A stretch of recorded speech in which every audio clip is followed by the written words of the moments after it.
All right, Mike, buckle up because today we're going into the deep end. We are talking about the biggest question marks in pop culture history. Did they really die?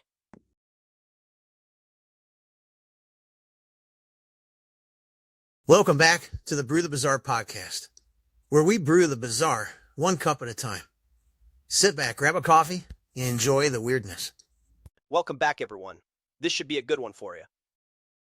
Oh boy, they, as in all of them, Brewski. I thought we were just going to discuss a couple of notable cases, not a blanket statement that every famous person who ever passed is secretly sipping mojitos on a private island. Look, it's not all of them, but enough of them to make you wonder, you know?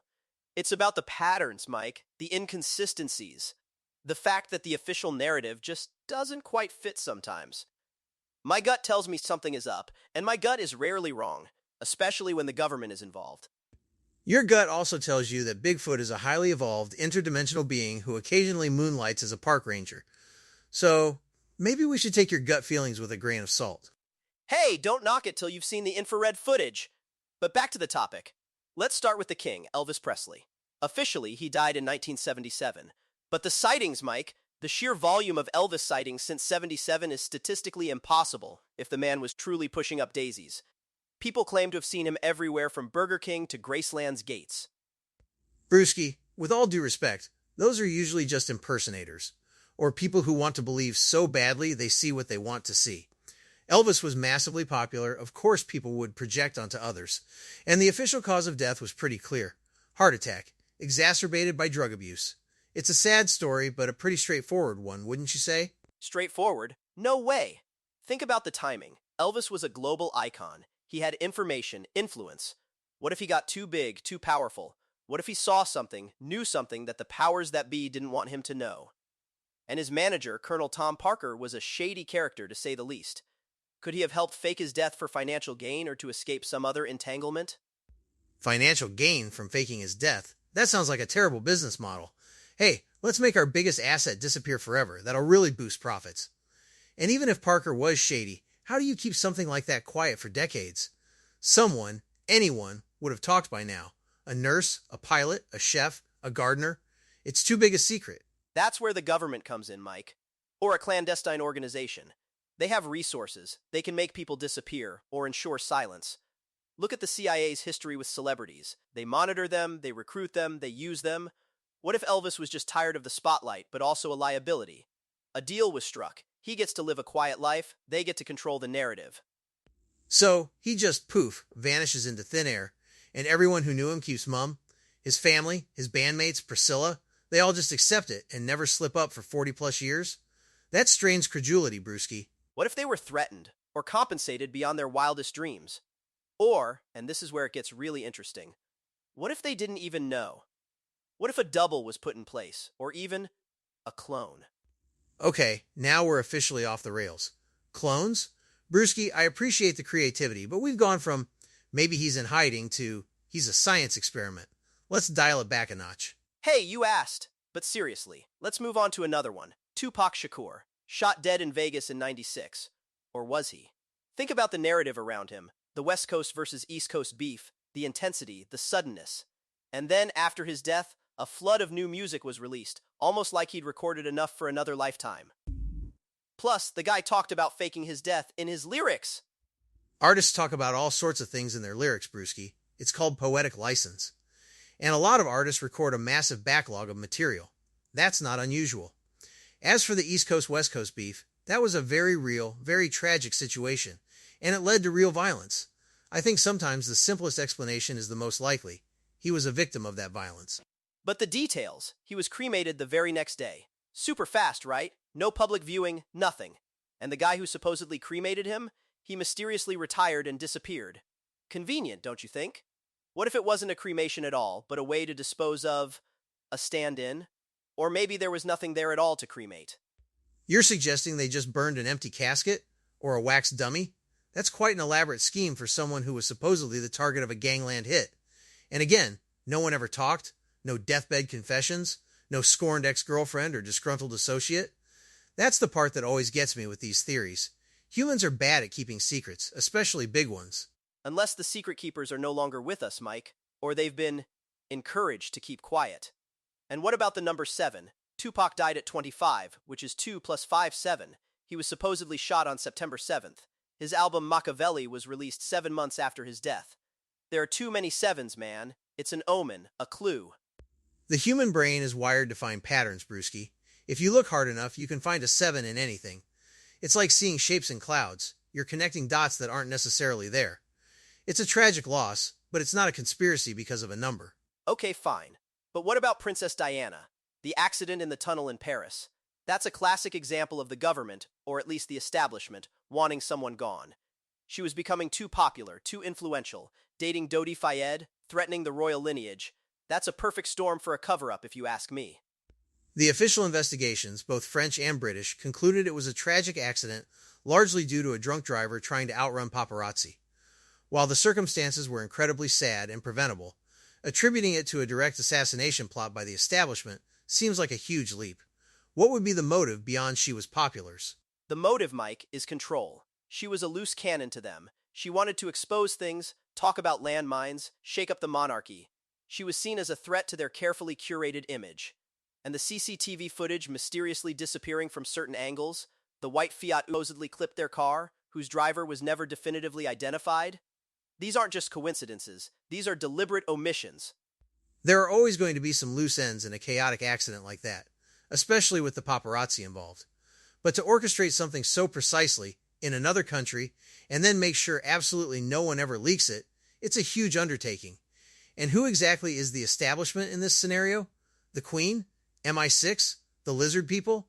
At some point, the scope of these conspiracies becomes so vast that they become impractical. You say impractical, I say well organized. But let's step away from the living and hiding theory for a moment. What about the idea that some of these celebrities weren't just taken by the government, but by something else, something paranormal?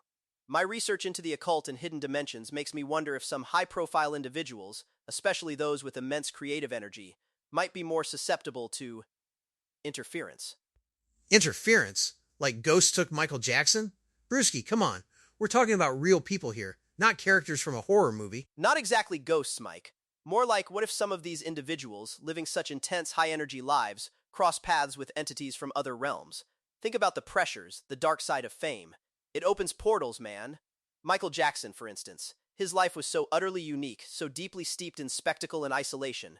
What if his death wasn't just a heart attack, but a culmination of something far stranger, a soul being pulled from this plane by forces unseen? So, you're suggesting a celebrity's fame level correlates with their risk of being abducted by an interdimensional being. That sounds like a plot for a very specific B-movie, not a serious theory about actual human deaths. Michael Jackson, tragically, had a very documented history of health issues and reliance on prescription medication. That, combined with intense pressure, seems like a much more grounded explanation. That's what they want you to believe, Mike. The official story is always designed to keep us from looking deeper. It's a smokescreen. But what if those health issues were actually symptoms of something metaphysical, like a spiritual drain, or an attachment that was slowly siphoning his life force? The paranormal isn't just bumps in the night. It's a complex, often subtle interaction with our reality. And powerful people, with their massive energy signatures, are prime targets. Right, so when a celebrity looks a little tired, it's not because they've been on a global tour. It's because a phantom is sucking their life force. That's a take, a very unique take. Don't dismiss it. Think about Jimi Hendrix, choked on his own vomit, officially. But there are so many conflicting accounts from people who were there. What if he was silencing himself? Or what if his immense talent, his connection to music, was a channel for something else, something that ultimately consumed him or made him a target? The 27 Club itself, all those incredibly talented musicians dying at 27, is that just a coincidence, or is there a pattern there that speaks to something more profound, more demonic? The 27 Club is a tragic statistical anomaly, Brewski. These were artists living incredibly hard lives, often with substance abuse issues, at a time when resources for mental health and addiction were limited. It's a sad reality of rock and roll culture, not a supernatural curse. I mean, if there was a demon taking musicians at 27, wouldn't it have branched out by now? Where's the 28 Club? Or the 30 Club? Maybe 27 is a special number in some dark ritual, Mike. We don't understand the full scope of these things. The veil between worlds is thinnest for those who push boundaries, who open themselves up to new experiences, new sounds. And what about Jim Morrison? Supposedly died in a bathtub in Paris. No autopsy, quickly buried. That's a classic move by a clandestine organization. Get rid of the body, get rid of the evidence, control the narrative, especially for someone as rebellious and outspoken as Morrison. The lack of an autopsy was due to French law at the time, not necessarily a cover-up. And people who abuse drugs do die in tragic, undignified ways. It's not always a grand conspiracy. Sometimes, it's just a sad end to a wild life. You always jump to the most extreme explanation, Brewski. Because the extreme explanation is often closer to the truth than the bland, officially sanctioned one. What about Marilyn Monroe? Officially, suicide. But the rumors, the connections to the Kennedys, the diary she kept that supposedly contained state secrets, that sounds an awful lot like a cleanup operation to me. She knew too much, she was a liability, and boom, sudden overdose. Convenient, right? Marilyn's death is certainly one of the most debated, and there's a lot of speculation around it. But even with the Kennedy connection, it's a huge leap to an assassination without concrete evidence. The official ruling was probable suicide due to barbiturate overdose. While the context is messy, it doesn't automatically mean government hit squad. But isn't the lack of concrete evidence part of the evidence? They're good at covering their tracks. Think about it, Mike. These are people with immense power, immense influence. They can reshape reality, control media, silence dissent.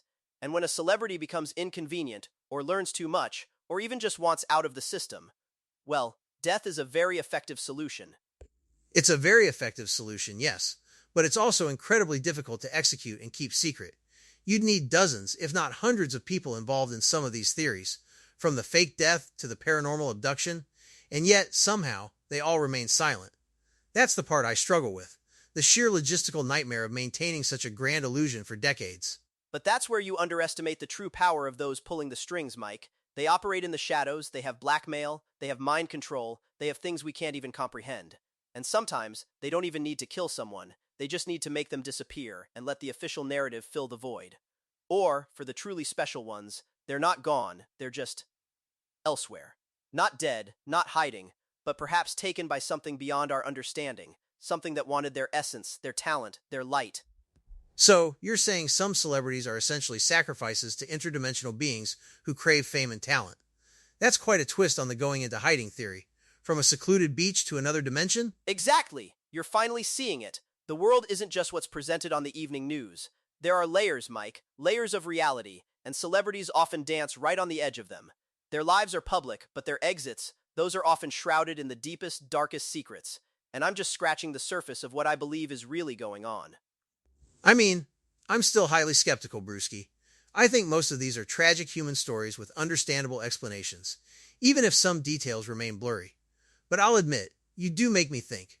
The idea of a coordinated, decades-long cover-up is incredibly difficult to swallow, but I can't completely dismiss the idea that some things might not be exactly as they seem, especially when you consider how powerful and manipulative some institutions can be. That's all I'm asking for, Mike. Just to open your mind a little. Don't take everything at face value. The truth is out there, or elsewhere, and it's far more fascinating and terrifying than Hollywood could ever imagine. Keep digging, keep questioning, and maybe, just maybe, one day we'll find Elvis flipping burgers on Mars. On Mars, huh? Well, at least he'd have some peace and quiet up there. Thanks for another wild ride, Brewski. My brain definitely needs a minute to recover from all the interdimensional celebrity abductions and government-sanctioned disappearances. Anytime, Mike. The truth never sleeps, and neither do I when there's a good conspiracy to unravel. Until next time, keep your eyes open, and don't believe everything you read in the tabloids, or the official reports for that matter. Stay stirred. And definitely don't try to find sevens in every celebrity's life. Trust me on that one. If you have any comments or questions, drop them in down below. We'll catch you all next time. The content presented in this video is for entertainment purposes only. The theories and opinions discussed are speculative and should not be taken as factual. This program explores conspiracies, legends, and unexplained phenomena for entertainment and discussion. While some topics are based on real events, others remain unverified and speculative. Please view with curiosity and critical thinking. The views expressed do not claim to present that all are proven facts. Always research. Think critically and draw your own conclusions. Some material is speculative and should not be interpreted as factual or definitive. The creators do not assert the accuracy of all claims discussed. The stories and theories presented in these videos are intended for entertainment. Not everything is as it seems, so question everything believe responsibly, and stay caffeinated. Until next time, be safe, stay aware, and stay caffeinated. Well, thanks for watching. And remember, always stay awake and stay stirred.